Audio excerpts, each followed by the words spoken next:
12 anos, 15, os secundaristas, eles estão usando a palavra de um jeito que há muito tempo eu não via ninguém usar. Com uma força, com uma verdade, com uma beleza, com uma propriedade. Um desejo. Que coisa mais linda. E aí tem gente que fala assim, não, a gente tem que chamar os jovens para incorporar. Até a gente não tem que incorporar nada, a gente tem que ir lá aprender com eles. E tem gente fazendo coisa muito bonita nos slams, nas periferias de São Paulo, com uma verdade, com uma força, que eu acho que isso é uma esperança para a gente. Porque isso que você está dizendo, que eu acho que é uma característica, não é nossa, mas é do mundo ocidental, principalmente isso se manifesta nessa área dos contadores de histórias. Hoje, é tão difícil falar disso, porque é tanta coisa, né? Fico com medo de simplificar. Mas essa tendência em que a palavra perdeu o seu valor simbólico, ela perdeu porque as pessoas não estudam isso. E não sabem que um dia essa palavra, não para a gente fazer igual, não precisa contar história igual conta uma história um contador tradicional. Mas a gente precisa de algum modo entrar em contato com isso que você falou. Qual que é o valor simbólico que as palavras tinham nas culturas tradicionais? E que função que elas tinham ali para aquela comunidade. A gente não é para a gente repetir de jeito nenhum. Mas a impressão que eu tenho, que eu vejo muitos contadores que não querem estudar isso, e eu já vi isso em outros lugares. É um negócio, uma moda que se chama história de vida. Gente, é a coisa mais insuportável que eu já vi na minha vida. Chega o cara em cima e começa a falar, minha primeira transa.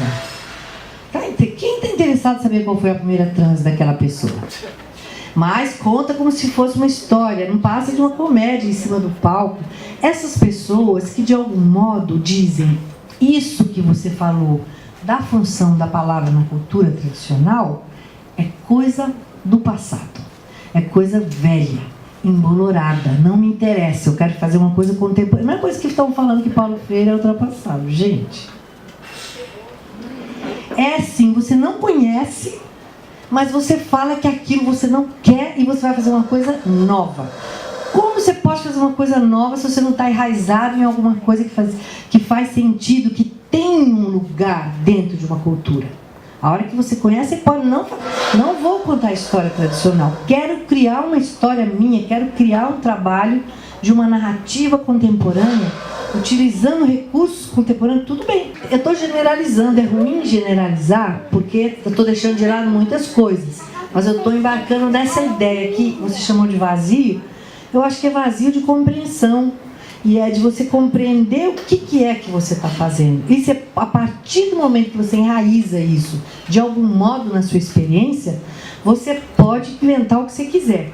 Mas primeiro você precisa enraizar.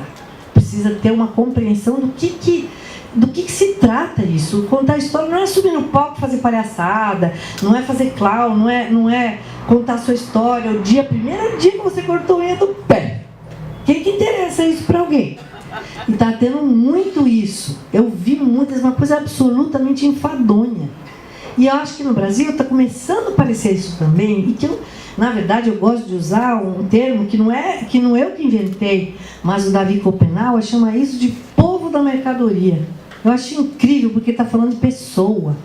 É o povo. Ele não está falando da sociedade de mercado. Ele fala povo da mercadoria. Como quem diz, não é o meu povo. O meu povo é outro. No meu povo a palavra tem um valor sagrado. Seja lá o que essa palavra significa para ele.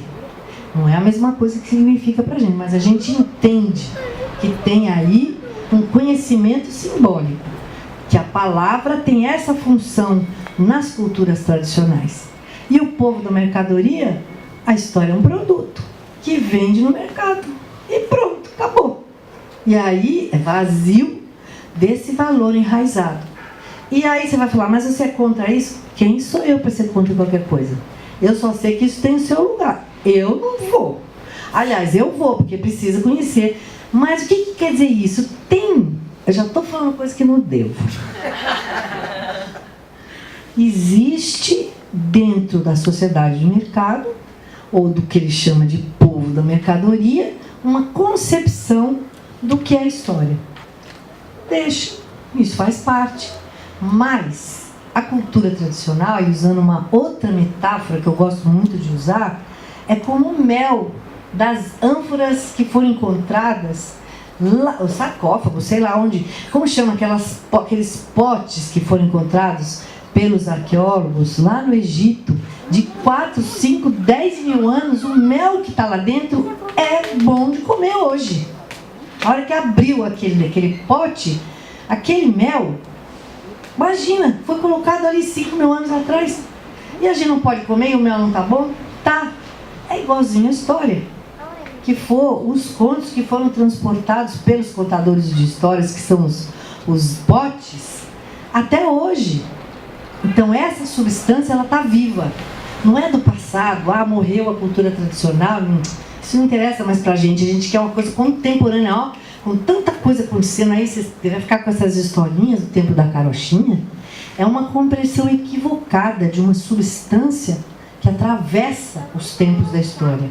Em silêncio, quietinha, lá por baixo, como se fosse no leito do rio. E ela está aí, como o mel das ânforas egípcias, não sei lá da quantas. E ela pode, e eu acredito que elas vão continuar existindo até o fim dos tempos, se é que existe fim dos tempos. Aliás, já estamos, né, no fim dos tempos. Bom, mas dessa parte a gente não fala, né? Tudo bem. Mas tanto faz, isso é superfície. A história não fala de superfície, ela não vive na superfície. Ela está falando para um lugar da gente que não é da superfície.